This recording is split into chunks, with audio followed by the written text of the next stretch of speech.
Hi, I'm C. Tyler Storm, novelist, screenwriter, disabled veteran, and former bodybuilder. If you would have told me 30 years ago that I would ever be in a wheelchair, I would have thought you're completely nuts.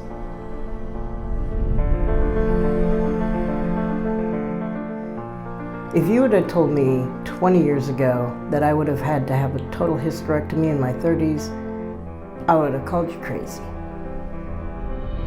If you would have told me 10 years ago that my career would rely on mental focus, creativity, and having the energy to work 22-hour days on film sets, first of all, I wouldn't have believed you, but more importantly, I would have thought we were both crazy.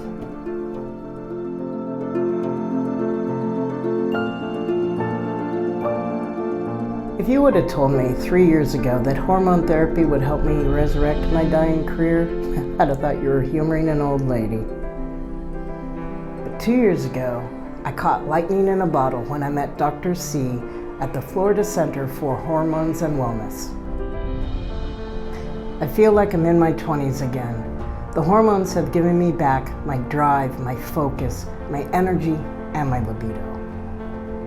If you think you might be experiencing the ravages of hormone decline, listen to me. There's a better way to age. I'm C. Tyler Storm, and I found my fountain of youth, and you can too.